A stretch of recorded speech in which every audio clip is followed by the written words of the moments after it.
Bonjour, vous souhaitez commencer à préparer vos échantillons biologiques en vue de résoudre leur structure par microscopie électronique en utilisant la méthode des particules isolées. Cette vidéo est faite pour vous. Tout d'abord, deux grandes méthodes de préparation s'offrent à vous avec leurs avantages et leurs inconvénients. Dans une autre vidéo, vous avez pu voir la méthode par coloration négative. Voyons maintenant la méthode du congelé hydraté. Avec cette méthode, l'idée est de piéger les particules étudiées dans une fine pellicule de tampon afin de garder l'échantillon sous son état natif. Les grilles utilisées pour la cryomicroscopie électronique sont différentes de celles utilisées pour la coloration négative. La principale différence est l'utilisation d'une membrane perforée qui possède des trous avec un diamètre précis. Cette membrane est par nature hydrophobe. Il va donc falloir la rendre hydrophile pour le dépôt d'échantillons. Pour rendre cette membrane hydrophile, il faut en général la ioniser. Cela se fait dans un appareil que l'on appelle effluveur ou glow discharge unit en anglais. Cet appareil va créer un plasma, violet, ici, dans une chambre sous vide et bombarder la membrane de carbone en arrachant des ions. Cette étape va vous permettre d'obtenir un étalement plus homogène de l'échantillon sur toute la surface de la grille. Pour la préparation en congelé hydraté, un robot de vitrification, aussi appelé cryoplongeur, est utilisé. Cela permet de mieux contrôler l'hygrométrie de l'expérience, sa température, ainsi que le temps de buvardage. Quand les conditions de préparation sont réglées, après effluvage, une grille est transférée dans le cryoplongeur. Vous voyez ici, en haut, une grille de microscopie et en bas sur la grille, un zoom en coupe sur la membrane de carbone perforée. 3 à 4 microlitres d'échantillons sont déposés sur la grille.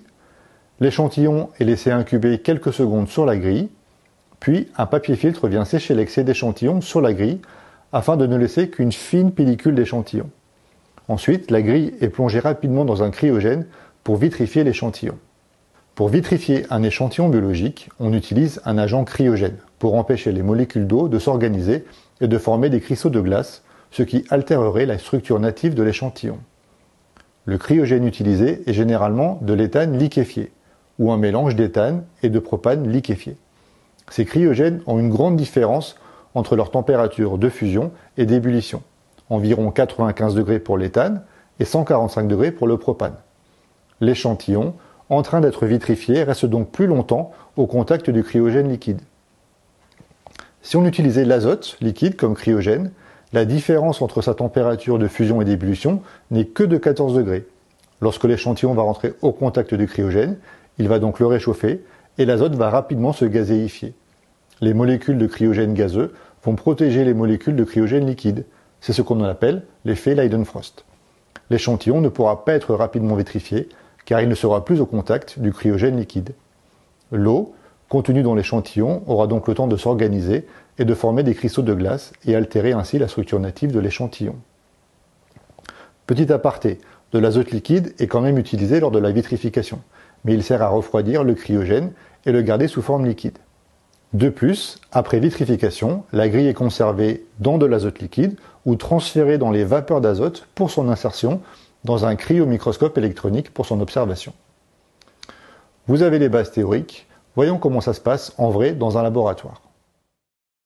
Nous voici sur une plateforme de cryomicroscopie électronique à Gif-sur-Yvette pour préparer un échantillon par congelé hydraté. Comme matériel, nous allons avoir besoin de grilles de microscopie électronique carbonées pour la cryo, c'est-à-dire avec la membrane de carbone perforée. Ces grilles devront être effluvées juste avant utilisation. D'une pince spéciale pour la congélation. Selon le type de cryoplongeur, la pince sera montée sur l'adaptateur compatible avec le cryoplongeur. D'un ou de deux papiers filtres, selon le cryoplongeur, qui serviront pour le buvardage de l'échantillon.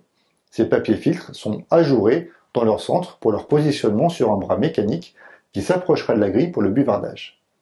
D'un cryogène, ici nous allons utiliser de l'éthane gazeux qui sera liquéfié juste avant utilisation, et le plus important, d'un échantillon.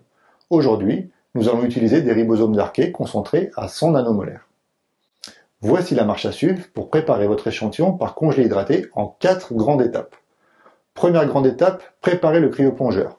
Le mettre sous tension, remplir le réservoir d'eau et le connecter au cryoplongeur.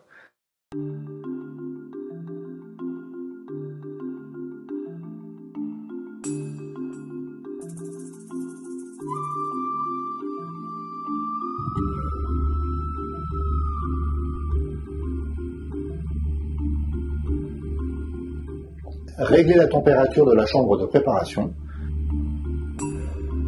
Réglez l'hygrométrie de la chambre de préparation. Mettre le papier filtre sur les bras mécaniques qui serviront au buvardage.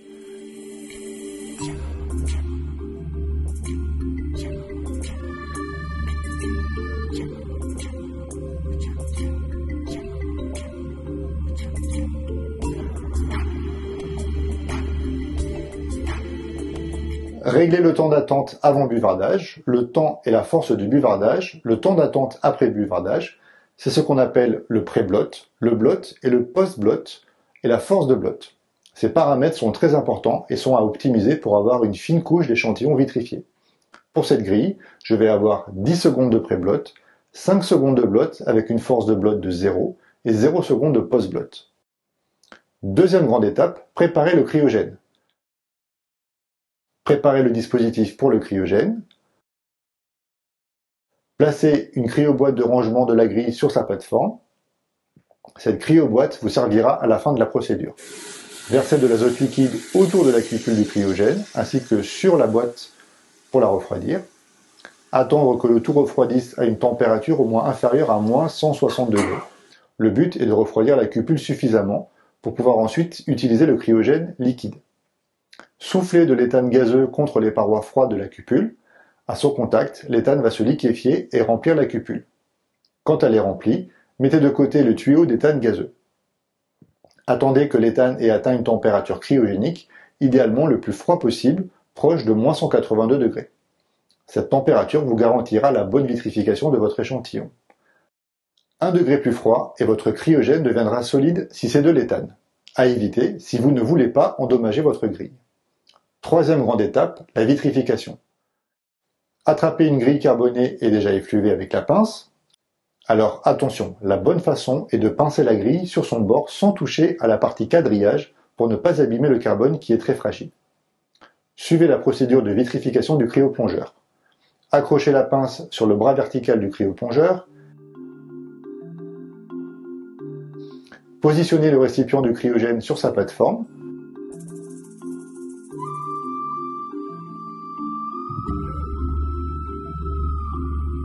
La grille va ensuite rentrer dans l'enceinte de la chambre thermo et hydro-régulée.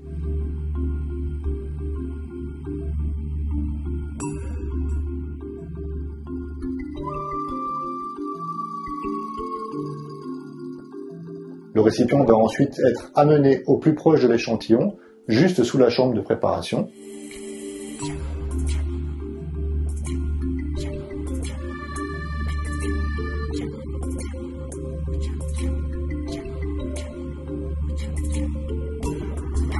Déposez 4 microlitres de l'échantillon sur la grille positionnée à l'intérieur de la chambre. Alors attention, il n'y a pas de volume magique, certains déposent 3, 3,3, 3,5, 4, 5 microlitres d'échantillon. Chacun a ses petites habitudes. L'important est d'être reproductible.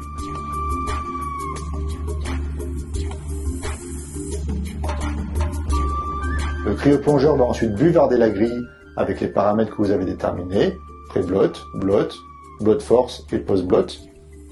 Après l'étape de buvardage, les bras mécaniques vont s'écarter de la grille et la grille va être rapidement plongée dans le cryogène. C'est l'étape de vitrification. La plateforme du cryogène va ensuite redescendre, accompagnée de la grille, toujours maintenue dans le cryogène. Décrochez la pince du bras vertical, libérez l'anneau qui maintient la pince fermée, tout en gardant la pince fermée pour que la grille ne tombe pas dans le cryogène liquide.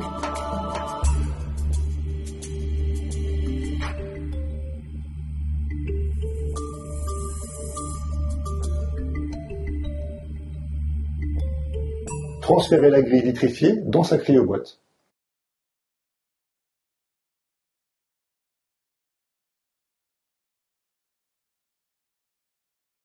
Votre grille est prête et en sécurité. Vous pouvez conserver votre cryoboîte dans un tiroir de stockage jusqu'au jour de session sur un cryomicroscope électronique.